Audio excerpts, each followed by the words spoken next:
Mga kabudgetarian, nagbabudget ka ba? Pero anong mas okay sa'yo, weekly or monthly? Yan po ang pag-uusapan natin. Hi there, this is Shing Kitan, your pambansang wealth coach. Alam mo, marami po sa atin ang nagtatrabaho, kumikita, minsan tapos talaga ang budget. Pero yun nga, ang tanong, paano ba tamang diskarte? Weekly ba o monthly? Ito lang. Una, kung monthly ang kita mo, di ba? Halimbawa, 15 at 30, mas bagay siguro sa iyo ang monthly budget na nakikita mo talaga yung buong picture. Dito mo pinaplano yung mga fixed expenses mo tulad ng renta, kuryente, tubig. Tapos, pangalawa, huwag natin kalimutan ang savings para sa emergency fund. Pagkatapos, saka na natin gastusin yung mga groceries, pamasahe, at allowance. Pero ito yung madalas na nakakalimutan ng marami. Kailangan mo pa rin i-breakdown to weekly. Bakit? Parang hindi ka naman bonggang spender na one-day millionaire. Bago pa matapos ang 15, ubus na. Diba? Ang monthly budget, nagbibigay sa atin ng direksyon. Ang weekly breakdown naman, nagbibigay sa atin ng control. Tatandaan yan. Pangalawa, kung weekly naman o arawan ang kita mo, like for example, vendor ka, driver ka, di ba, freelancer ka, hindi pare-pareho, di ba? Kaya mahirap magplano ng isang buwan kung ang arawan ng sweldo o lingguan ng sweldo. Kaya kailangan mas bagay sa yung weekly budget.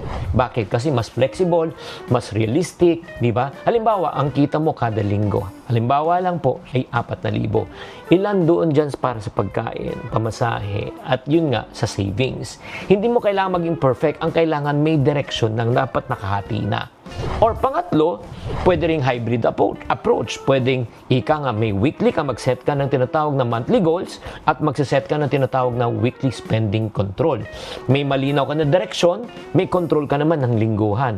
Ang ibig sabihin yan, hindi ka gagastos na higit sa iyong kakayanan. Para maliwanagan lang, hindi tayo nagbabudget para kontrolin at pigilan natin ang ating sariling kasiyahan. Nagbabudget tayo para protektahan ang ating pinaghirapan. Kaya hindi sa laki ng kita ang nasusukat, ang galing sa pera. Nasusukat to kung gaano kakagaling humawak ng pera. Sana naliwanagan kayo, tatandaan, tamang karunungan, tamang disiplina ang susi sa pagyaman. Buwan naman sa ating One Balita Pilipinas ngayong Biyernes. Mala Water World sa Mindanao matapos ang landfall ng bagyong Basyang kagabi. Sa Cagayan de Oro, may 4 nang napaulat na patay. Bagyong Basyang humina at bumalik sa Tropical Depression category. Ang buong update mamaya mula mismo sa Pag-asa. Pangulong Bongbong Marcos, mas marami pang events na dadaluhan sa labas ng palasyo ngayong araw. PBBM, nagsalita na tungkol sa nabasurang impeachment laban sa kanya. I saw the impeachment complaint and I knew that I would be all right. Kampo ni dating Pangulong Rodrigo Duterte muling iginiit sa International Criminal Court na dapat na siyang lumaya. At Raben Angeles at Angela Muji pinagkaguluhan sa airport. Saan nga ba sila papunta?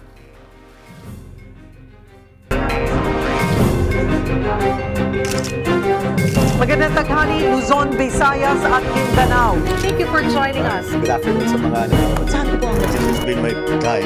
Ang buting utang, kumikita, kasamang utang, Mga paidea ng mga palitan sa Visayas at Mindanao. nagsanga ang mga paluwa sa kanilang mga probinsya. Hola! One Balita, Pilipinas!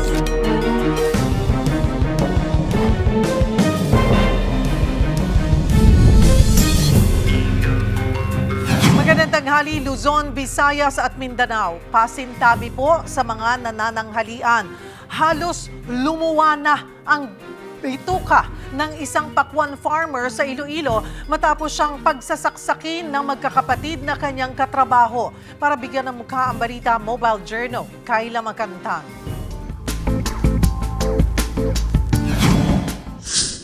Binugbog sa kapinagsasaksak. Yan ang kalulusunos sa sinapit ng isang magsasaka ng pakwan sa Iloilo.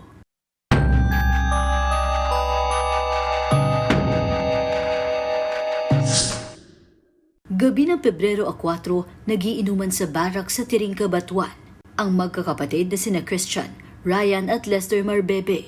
Kasama rin nila sa inuman ang 25 anyos na si Arnold Baris. Habang sila'y nagkakasiyahan, abalang naglalaro sa cellphone ang kapatid ni Arnold na si Ariel. Maya-maya, bigla na lang daw itong nakarinig ng kumasyon. Nakita na lang niya na pinagtulungan na yung kapatid niya, binubugbog po at sinaksak po. So, nung tinanong namin siya kung ano bang dahilan, dapat na humantong sa ganong sitwasyon. Kung hindi niya po alam yung sigumi, sabi yung isa na nagbitagri yung isa, tapos isa na kasundo hanggang nauwi sa pag-aaway.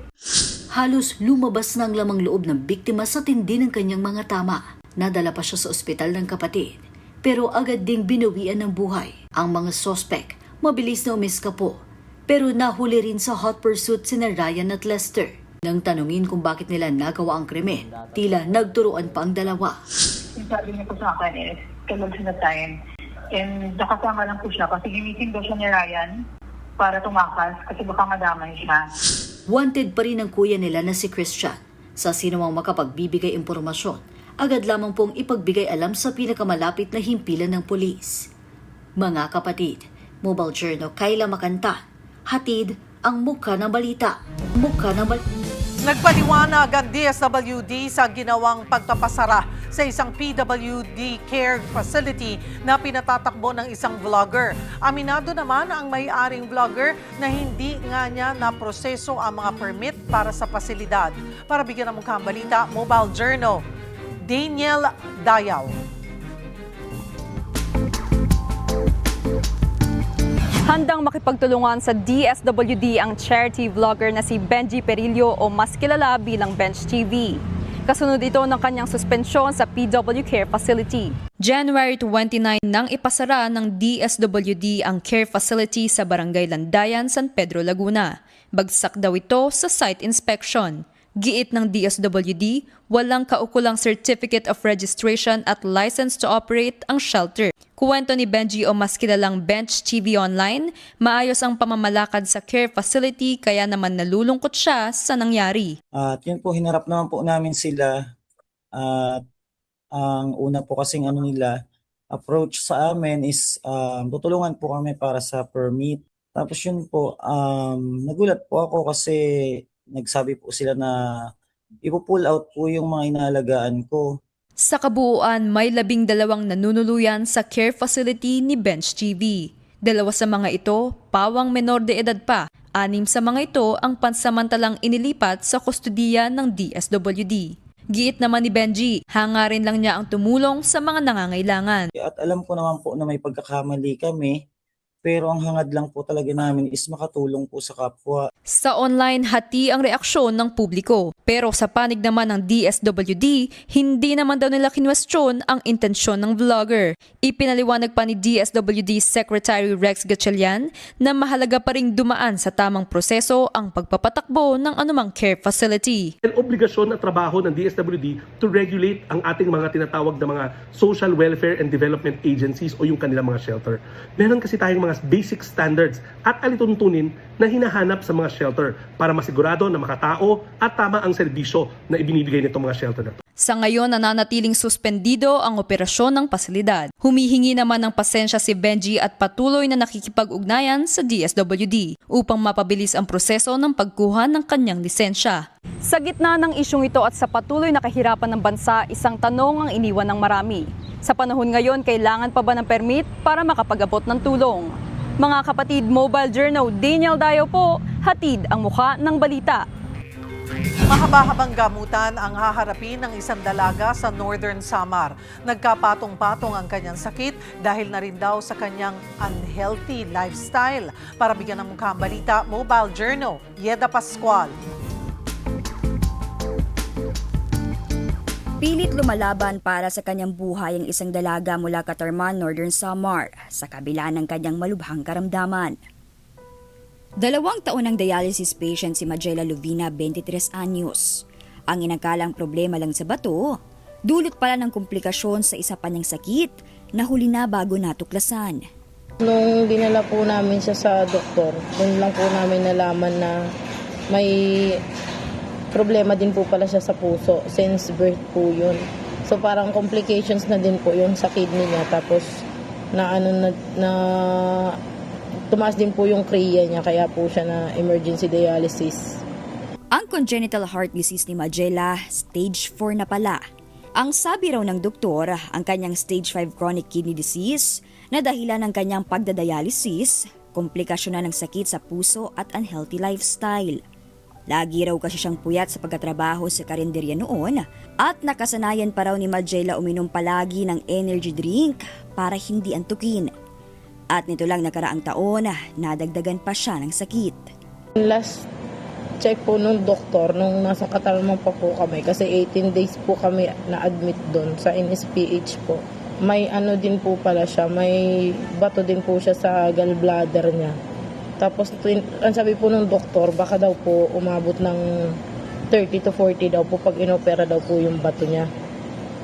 Ngayon naka-admit pa rin si Majela sa ospital at patuloy na inoobserbahan para malaman kung anong gamutan ang gagawin sa kanya. Hindi po siya nakakatulog ng maayos, tapos hindi po siya makakain kasi wala daw po siyang gana. Tapos bloated din po yung tiyan niya kasi hindi po siya makaihi. May mga mabubuting puso po. Humingi po kami ng tulong, financial man po o dasal. Maraming salamat po. Malaking bagay na po yun.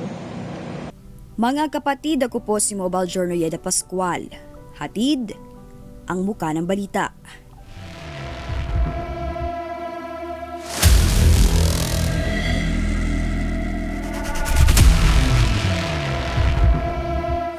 Hinagupit ng bagyong Basyang ang Surigao del Sur at Lanao del Norte kagabi.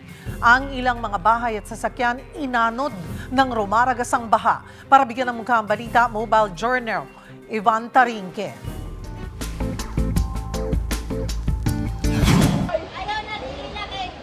Alas 11:50 kagabi naglandfall ang bagyong Basyang sa Bayaba, Surigao del Sur.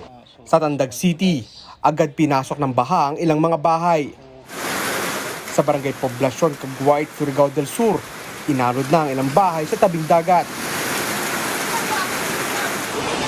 Sa bayan naman ng Kantilan, rumagasa ang kulay putik na tubig baha sa barangay Kabasaan. Ang mga residente, gumamit na ng lubid sa paglikas. Sa Hinatuan, higit 700 residente ang inilikas sa 5 island barangay.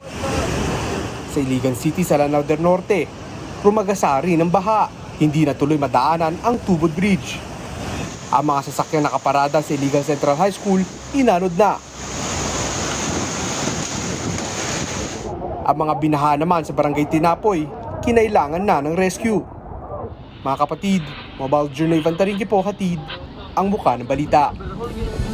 Humina na ang tropical depression o sa tropical depression category ang bagyong Basyang habang kumikilos ito patungong Bohol naman. Para bigyan tayo ng update sa bagyo, magkakausap natin si Pag-asa Weather Specialist Obet Badrina. Magandang tanghali sa iyo, Obet. Magandang tanghali po, Ma'am Cheryl. Magandang tanghali sa lahat po ng mga tagapakinig natin. Nasaan na ngayon ang sentro ng bagyong Basyang at gaano kabilis ang pagkilos nito? Sa ngayon po, yung sentro ni Tropical Depression Basyang, so humina na nga po ito from tropical storm. Isa na po itong tropical depression. Ang huli pong lokasyon nito ay malapit nasa katubigan ng Anda sa lalawigan ng Bohol. At kumikilos po ito pa Kanluran, Hilagang Kanluran, medyo bumagal po sa 10 kilometers per hour. So ano na ang magiging forecast track nito? Ano-anong mga probinsya ang dadaanan pa ng bagyong Basyang? Opo, base po dito sa ating latest track as of 11 a.m. po ito na update natin. Dadaan po ito ng Bohol, gayon din lalapit po ito sa may bahagi. Sa ngayon po medyo malapit din siya sa may Camiguin at dadaan po ito ng Bohol at sa may bandang Siquijor area. And then southern part ng Cebu and then po dito sa may Negros Island region. So dadaan po siya sa may southern part ng Negros Oriental at Negros Occidental bago po dito sa may malapit po sa may southern part ng Antique, no? So posible po dito sa may katubigan ng Aninii sa Antique. So posible po siyang maging isang low pressure area dito sa may area po sa may southern part ng Antique. So ito pa po yung mga probinsyang dadaanan ng sentro ng bagyo. Sabi nyo nga sa may bahagi ng Bohol, Camiguin, Siquijor, Southern Cebu, northern section ng actually Negros southern Island. Section po ng Negros, southern section ng Negros. Ayun. At sa may southern part po ng Panay Island, particular na nga po dito sa may lalawigan ng Antique at Iloilo. Panay Island and Iloilo. Alright. Sa ngayon po, ano yung mga probinsya na nasa ilalim pa ng storm warning signals? Opo, sa ngayon po, signal number 1 sa may southern portion, Occidental Mindoro, southern portion ng Oriental Mindoro, Romblon, northern portion ng Palawan, kasama yung Cuyo, Cagayan Silio, Calamian Islands, at southern portion ng Masbate. Kasama din po yung signal number 1, ang southern portion ng Eastern Samar, southern portion ng Samar, Guimaras, Iloilo, Capiz, Antique, Aklan, Biliran, Bohol, Cebu, Negros Occidental, Negros Oriental, Leyte, Southern Leyte, at Siquijor.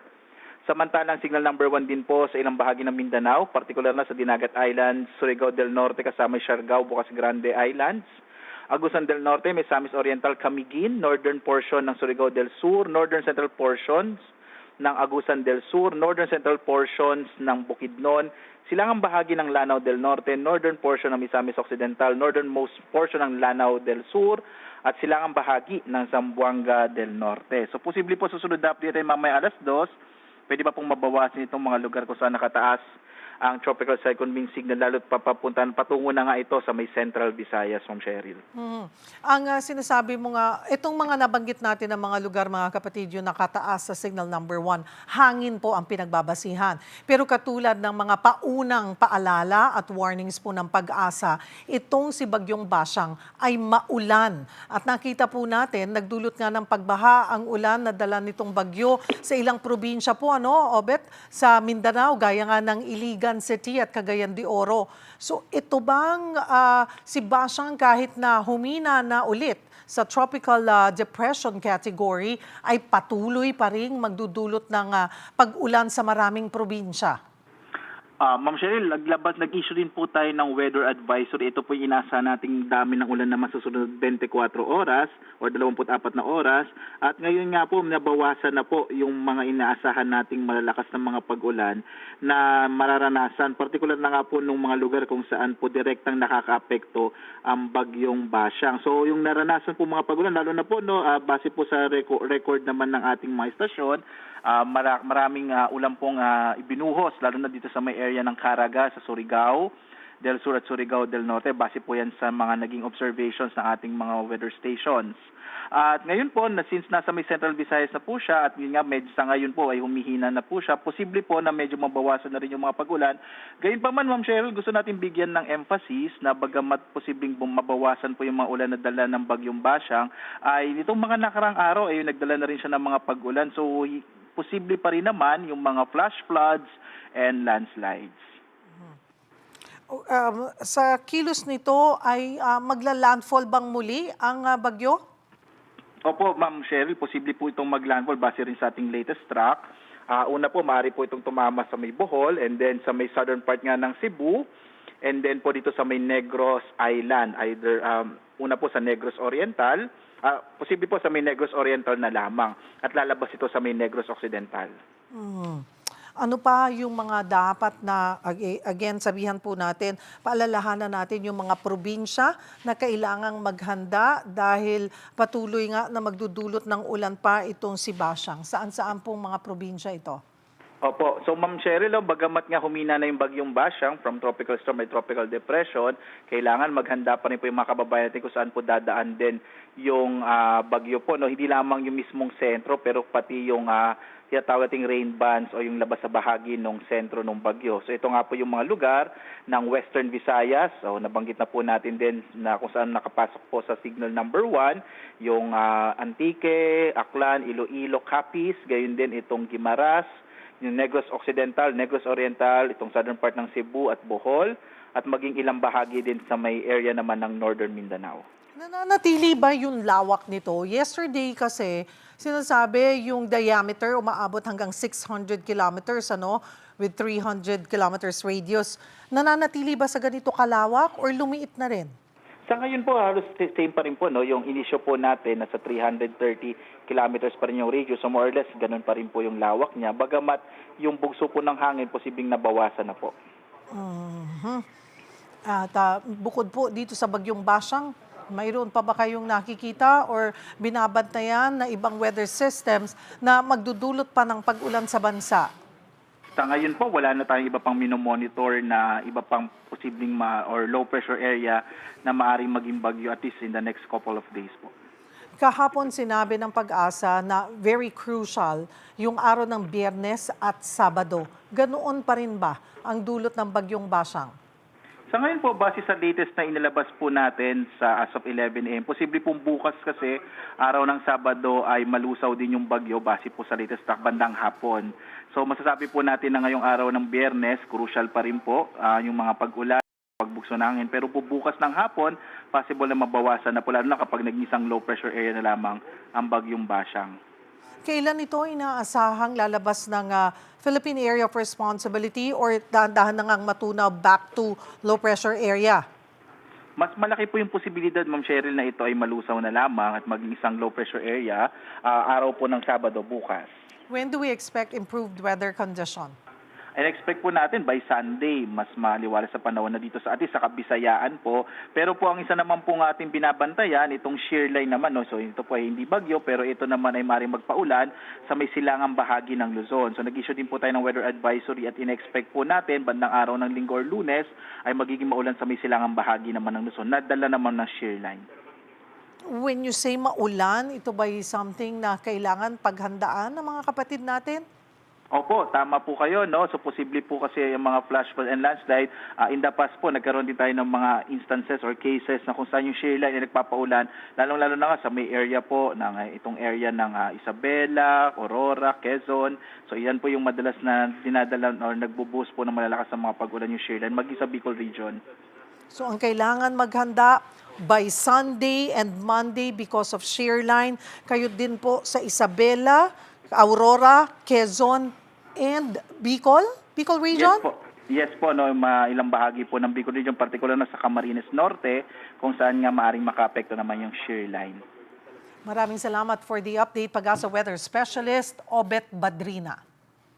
Susunod, 4 patay sa Cagayan de Oro bunsod ng bagyong Basyang. Sitwasyon sa iba pang lugar na naapektuhan ng bagyo, ihahatid live. Pangulong Bongbong Marcos muling nagpakita sa publiko halos 2 linggo matapos magkasakit. At impeachment complaint laban kay Vice President Sara Duterte transmitted na sa opisina ni House Speaker Bogie D. Yan at iba pa sa pagbabalik ng One Balita, Pilipinas.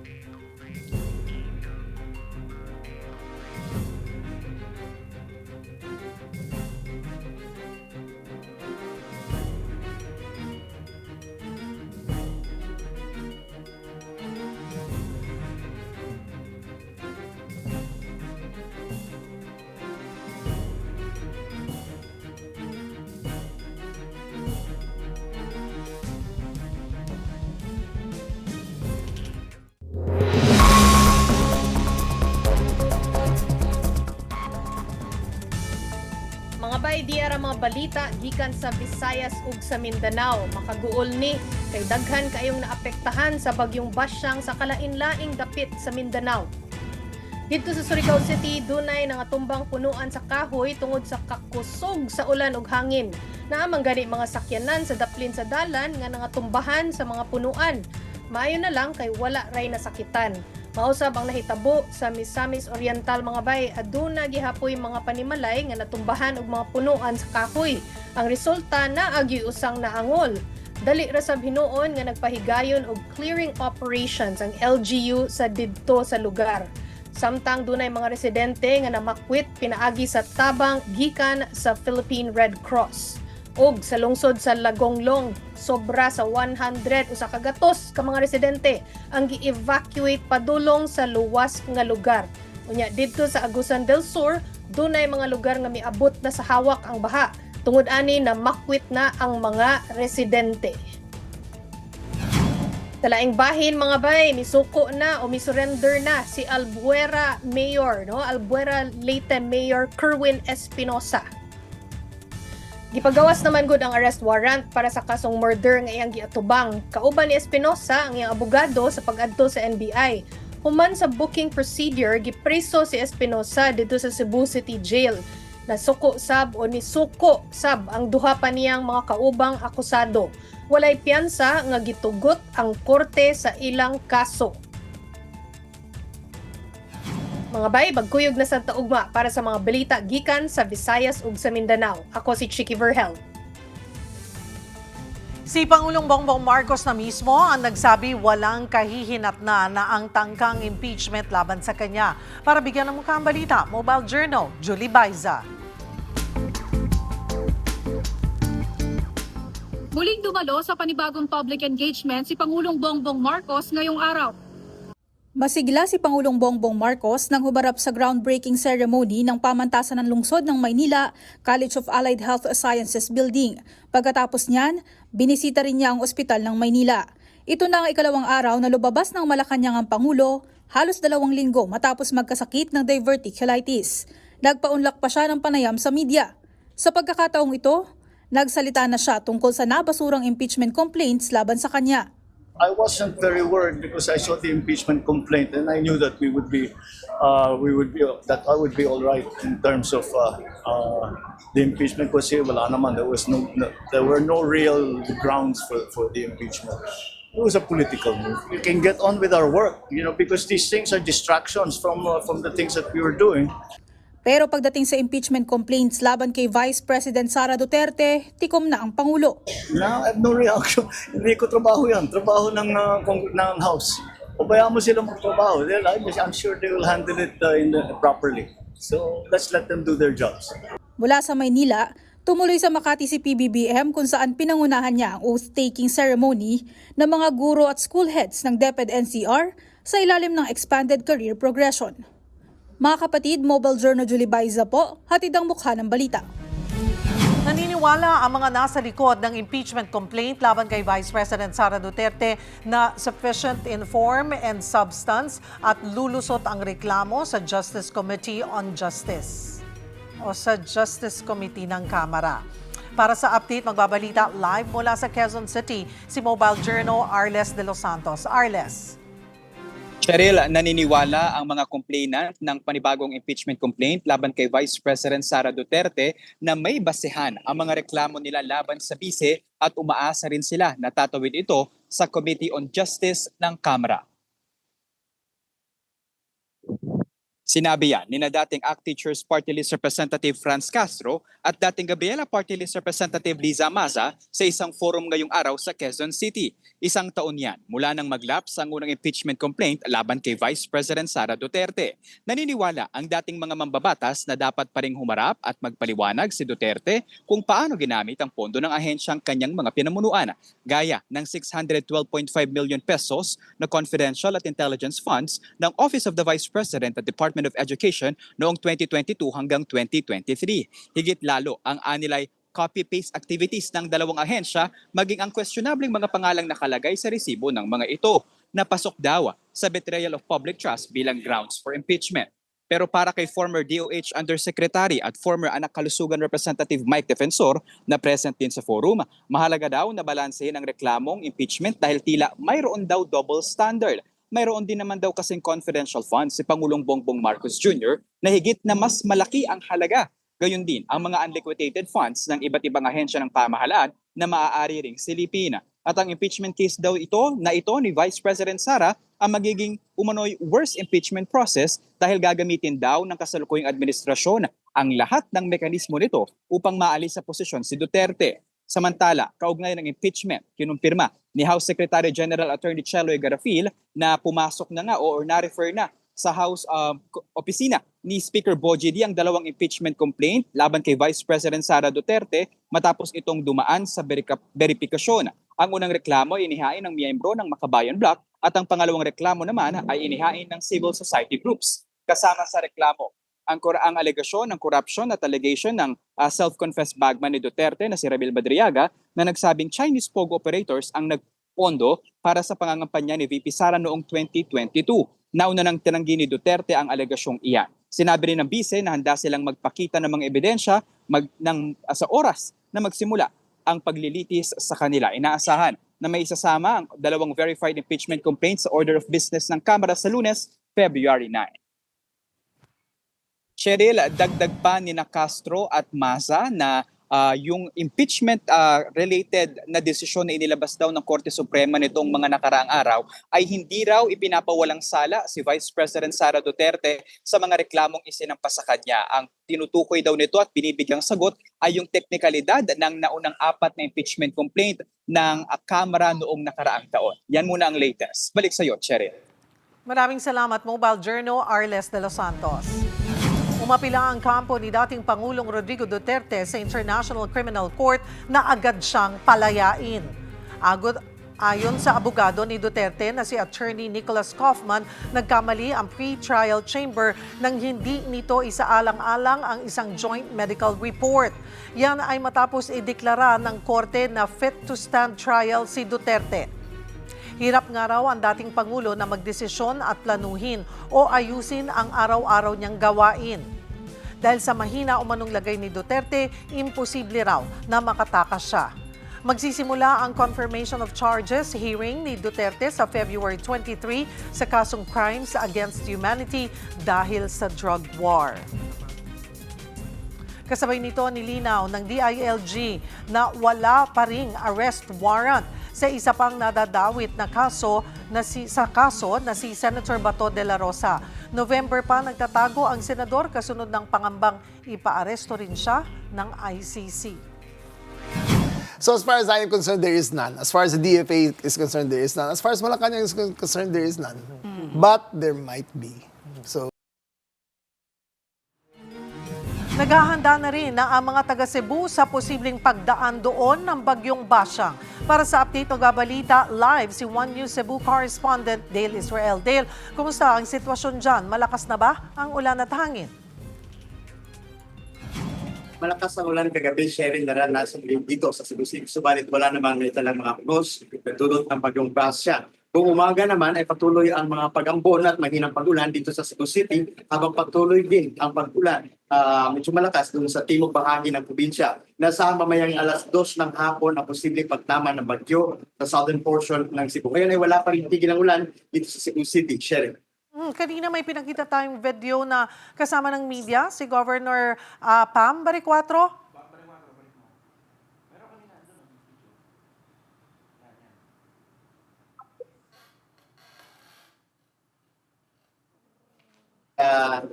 Yan ay Dale? hapon ay nakadeploy na. Alright. Dale, babalikan ka namin. Ayusin lamang natin ang linya ng ating komunikasyon. Samantala, gumanda na raw ang panahon sa Surigao del Sur matapos manalasa ang bagyong Basyang. Para sa update, nasa linya si News 5 Mindanao correspondent Bril Montalvo. Bril? Sherry, tama ka na pasado alas 11 kagabi nang mag-landfall si bagyong Basyang dito nga sa bayan ng Bayabas sa probinsya ng Surigao del Sur. At iba na ang panahon kagabi na napakalakas ang ulan at sa mga oras na ito, Cheryl, ay lumabas na si Haring Araw. At bumubuti na ang panahon dito sa buong probinsya ng Surigao del Sur. At iba na rin mula sa signal number 2, ngayon ay nasa signal number 1 na lang. Ito nga ang buong probinsya ng Surigao del Sur ngayon. Cheryl. Bril, may mga ilang barangay daw na first time binaha dyan? Cheryl, hindi bababa sa 10 barangay dito nga sa bayan Bayabas, Surigao del Sur ang apektado ng paglandfall nga dito sa bagyong Basyang kagabi. At higit 400 residente ang nasa evacuation center sa iba't ibang lugar nga dito sa Bayabas at noong ay sa gawa ng preemptive evacuation ng LGU ng Bayabas at swerte nga sa assessment ng LGU ay wala silang naitalang missing or casualty dahil sa pananalasa ni Bagyong Basyang. Cheryl. Hindi ba nawala ng supply ng kuryente at tubig? Cheryl, kagabi nga, pasado alas 7 ay biglang nawala ang linya ng kuryente at maging komunikasyon dito sa lugar ng Surigao del Sur. At buti na lang, pasado alas 4 ng madaling araw ay bumalik naman ang linya ng komunikasyon at ang supply ng kuryente. At sa tubig naman ay hindi naman nawala, okay lang yung supply ng tubig nga dito sa buong probinsya ng Surigao del Sur. Cheryl. May nakuha na ba tayo, Bril, na initial assessment pagdating sa damage na idinulot nitong bagyong Basyang at may napaulat bang casualties dyan sa Mindanao? Cheryl, ayon nga kay Mayor Apolonio Luzada dito nga sa Bayabas, Surigao del Sur, ay wala namang masyadong major damages sa infrastructure at maging sa agriculture sa kanilang bayan. Pero doon nga sa lugar sa Cagayan de Oro City ay merong isang pamilya, mag-asawa at kanilang dalawang anak na minor de edad ang nasawi kagabi matapos mag-landslide doon sa Barangay Agusan, Cagayan de Oro City dahil nga dito sa bagyo nga Basyang. Cheryl. Maraming salamat at patuloy kayo mag-ingat. Bril Montalvo. Balikan natin si One News Cebu correspondent Dale Israel tungkol pa rin sa sitwasyon ng kanilang lugar ngayong mayroon ngang bagyong Basyang. Dale?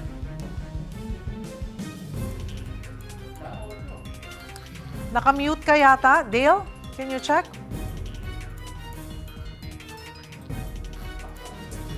Alright. Okay, Cheryl.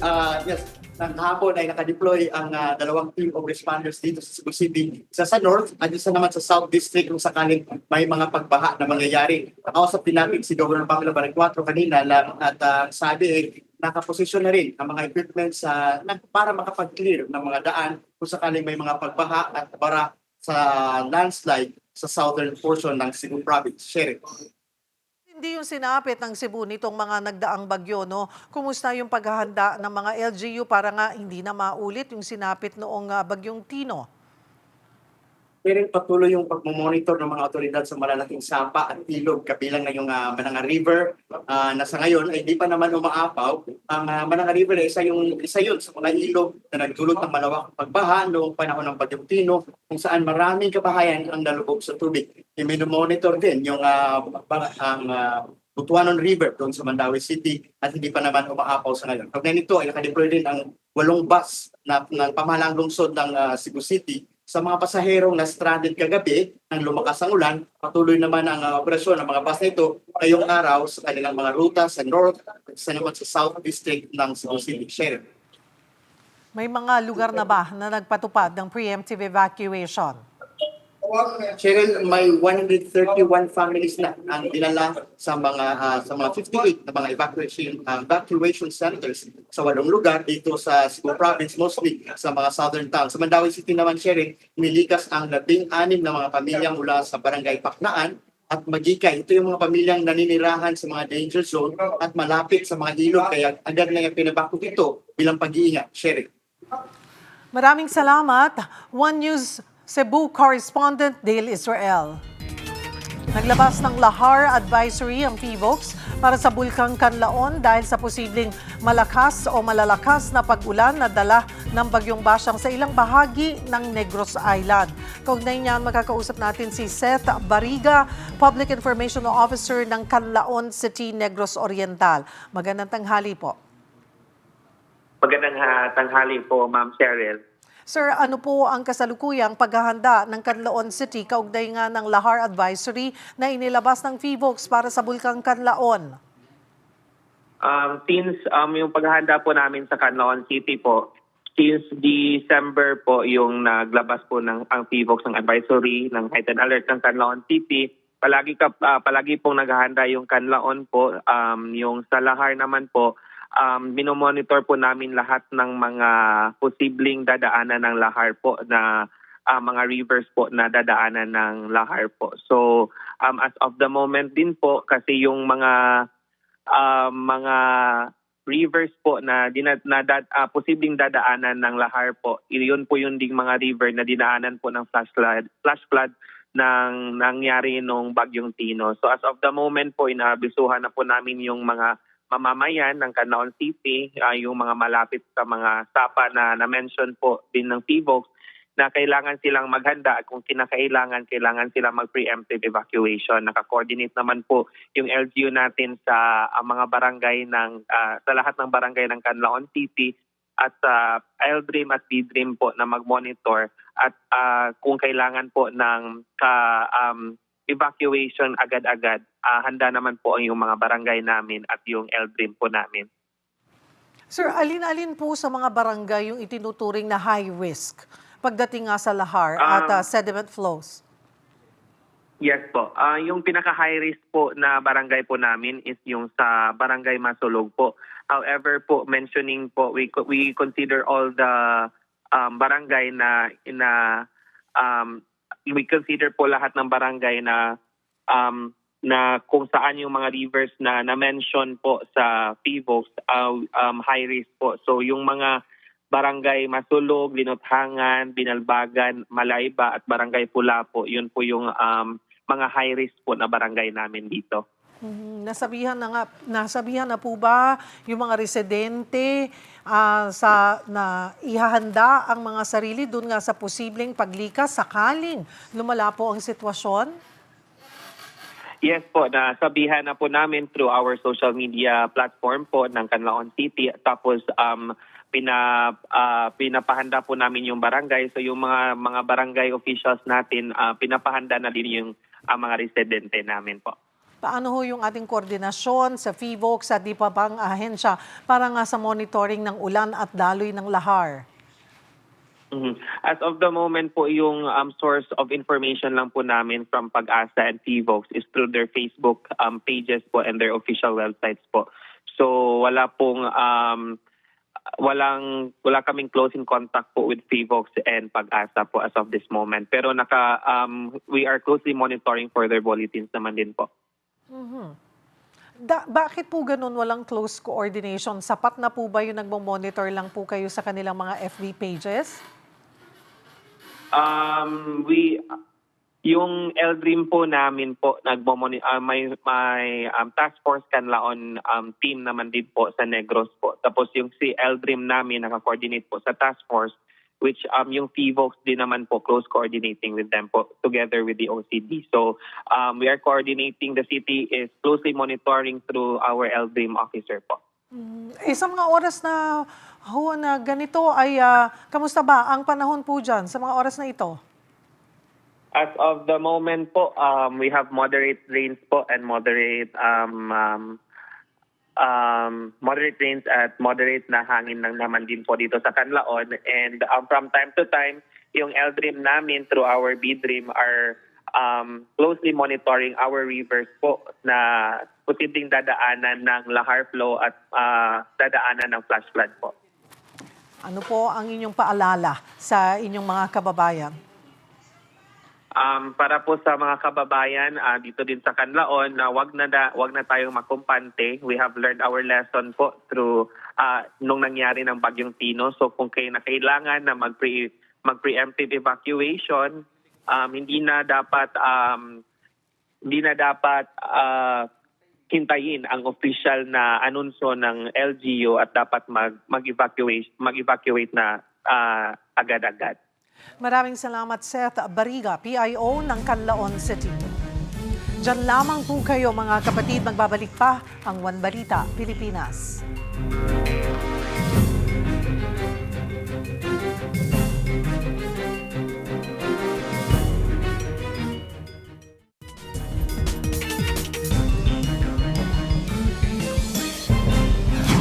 Nagkulay pink ang breast milk ng isang ina sa Rizal matapos masugat ang kanyang dibdib. Pero ang tanong, delikado nga ba para sa mga sanggol ang makainom ng gatas na nahaluan ng dugo? Para bigyan ng mukha ang balita, Mobile Journal, Ray Vicente.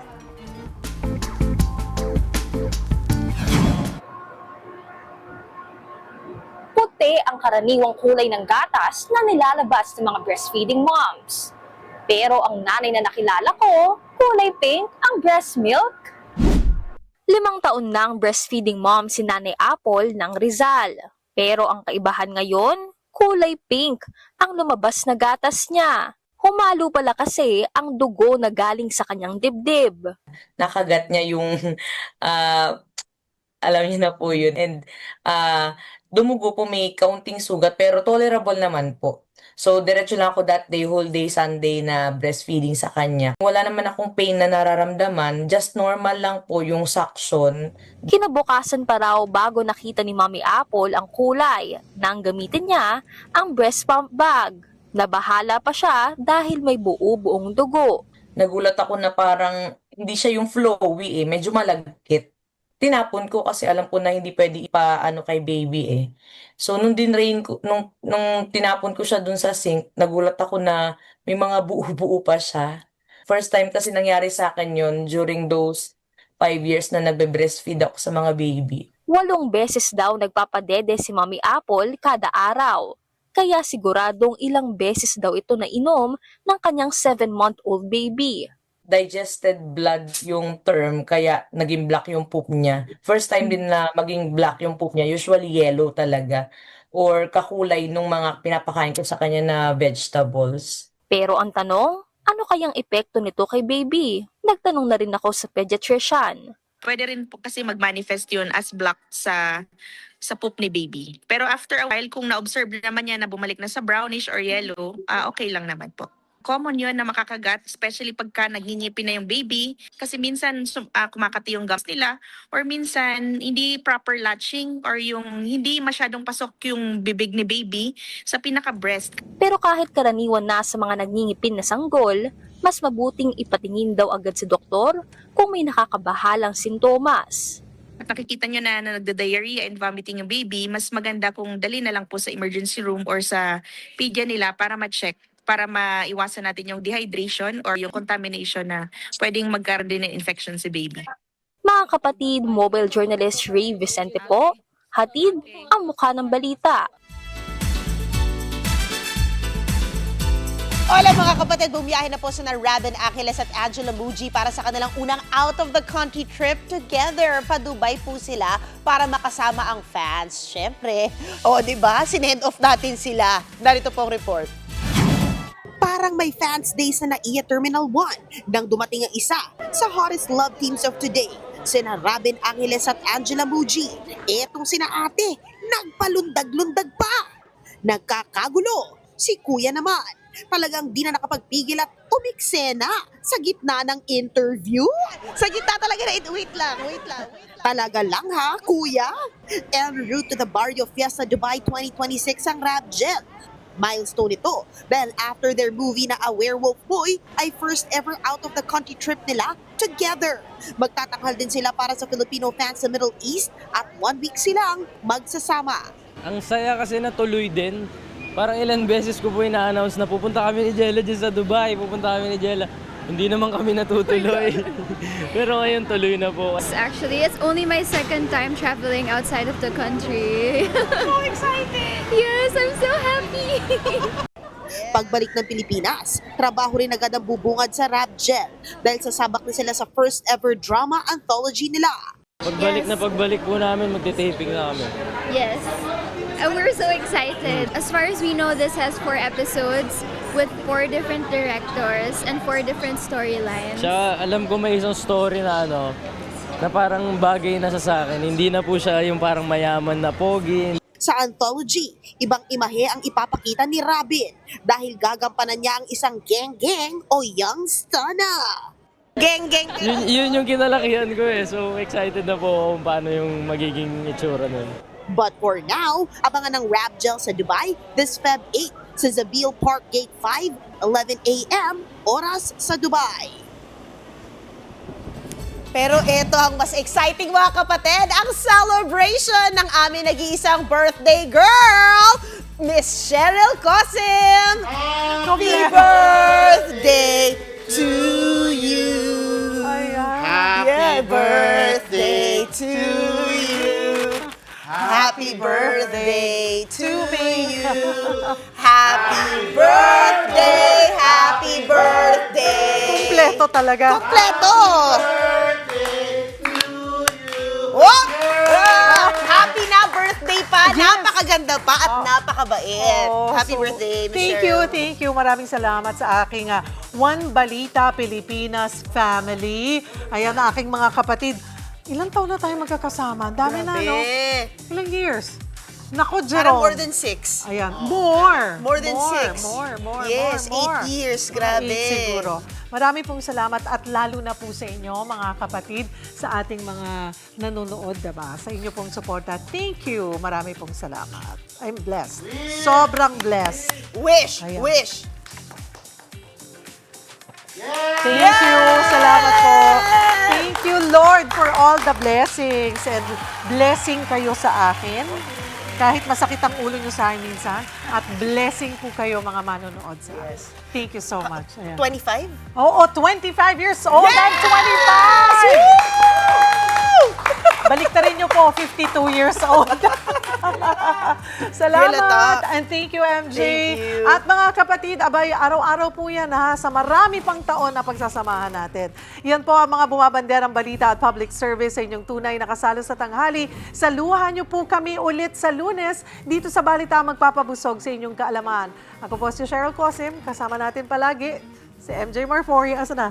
Ayun na, naputol. Ayun, si MJ Marfori. Kami po ang inyong kapatid sa public service, 1PH Teleserbisyo para sa Pilipino. Happy birthday! Thank you!